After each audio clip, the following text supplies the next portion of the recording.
A legal storm is brewing on Capitol Hill. U.S. District Judges James Boasberg and Deborah Boardman both turning down requests to testify at a Senate hearing this week entitled Impeachment, Holding Rogue Judges Accountable. Boasberg, whose series of judgments regarding the Trump administration have ignited a legal firestorm, including his decision to restrict the White House's use of the Alien Enemies Act to deport Venezuelans. There have also been questions about his apparent role in Arctic frost, that FBI investigation that allegedly tracked the private communications and phone calls of nearly a dozen Republican lawmakers. As for Boardman, well, no stranger to controversy after ruling against the administration's effort to restrict birthright citizenship. So the question is, where do things go from here? And we want to discuss all that with another great legal eagle, former Deputy Assistant Attorney General Tom Dupree. Tom, good to have you with us. I don't think I'm breaking any news by saying Judge Boasberg is legal enemy number one in many cases, especially from the Trump administration's perspective. What, if anything, do you make of his refusal to testify? Well, Kevin, I thought you put it well, that neither of these judges is any stranger to controversy. Yeah. And the fact that both judges have declined to testify before the Senate doesn't surprise me in the least. They were invited to a hearing to testify about their possible impeachment. I can promise you that the last thing in the world they would want to do or have any interest in doing is answering questions under oath from the United States senators. So it doesn't surprise me they took a pass. My guess is that this hearing will still go forward, and it may just be a discussion. Maybe they got other witnesses, or the senators just discuss and look into the substance of the rulings that they're concerned about. Especially as it relates to Boasberg. Let me share this sound. This is Ron Johnson talking about some of the questionable decisions, not just things that have happened in the past, but that broadly paint his legal judgment, let's just say, in an unfavorable light for many. Listen to this.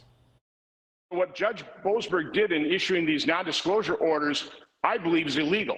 So we sent a letter to Judge Boasberg to answer, did he not know about that law? Did Jack Smith not disclose that to him?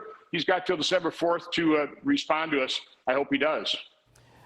He says, I hope he does. Listen, this Arctic frost thing is not going away, Tom. It is damning, I think, and that's being generous. Yeah, and look, I think the way the Senate is going to proceed here is hear from other witnesses. I mean, they may have a chance to talk to Jack Smith. They can talk to other people who were involved in this.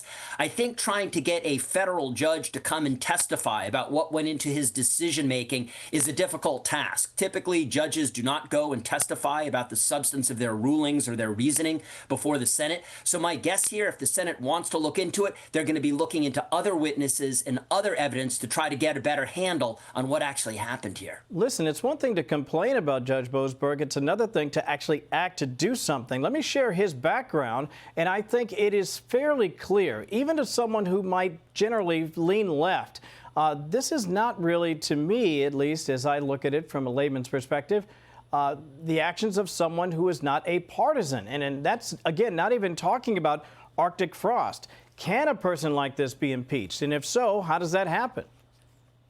Yeah, the standard for impeaching a federal judge is the same standard that you would use to impeach a president or other federal officials. You basically need to show bribery, treason, or high crimes and misdemeanors. And if you look back at our nation's history, we have impeached and removed federal judges, but not as many as you might think, a dozen or so.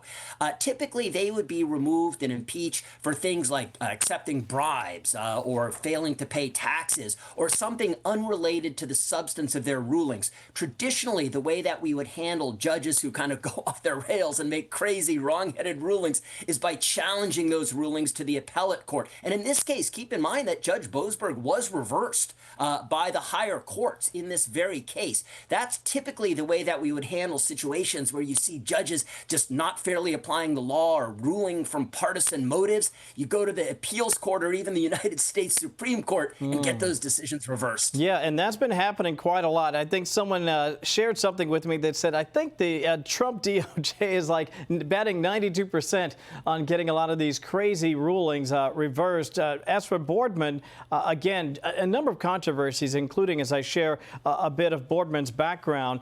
These are just some of the rulings against the Trump administration. I want to share this for the viewers at home. Birthright citizenship, DOJ access to so-called private data from agencies, restoring AmeriCorps funded programs.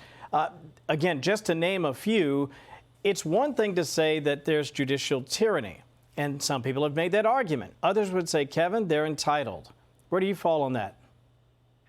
My view is that I think federal judges all have a uniform obligation to apply the law fairly, to interpret our Constitution fairly in the way that they understand it, in good faith, based on what the text of the law, what the text of the Constitution says, regardless of whatever they, the judge, might prefer as a partisan motive or a partisan outcome. I think there are some judges, frankly, that are better at fairly, neutrally applying the law than others. But in the cases where the judges do allow that partisan motive to seep into their rulings, the remedy, as you point out, the administration has made great and successful use of, is you take that ruling to the Court of Appeals and you get it reversed. I think the fact that the administration has had such success at getting those types of rulings reversed, I think illustrates that the system is working, that the appellate courts are mindful of the fact that there are situations where these district judges are not fairly applying the law or the Constitution. And when they see that happening, they immediately reverse it. Thank goodness for the appeals process, because a lot of these people, Tom, are simply robed activists. There's no other way to look at it. Great to have you with us as always. Appreciate your great knowledge. Tom Dupree joining us this afternoon. Have a good day.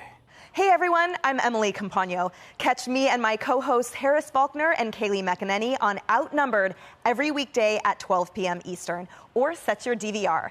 Also, don't forget to subscribe to the Fox News YouTube page for daily highlights.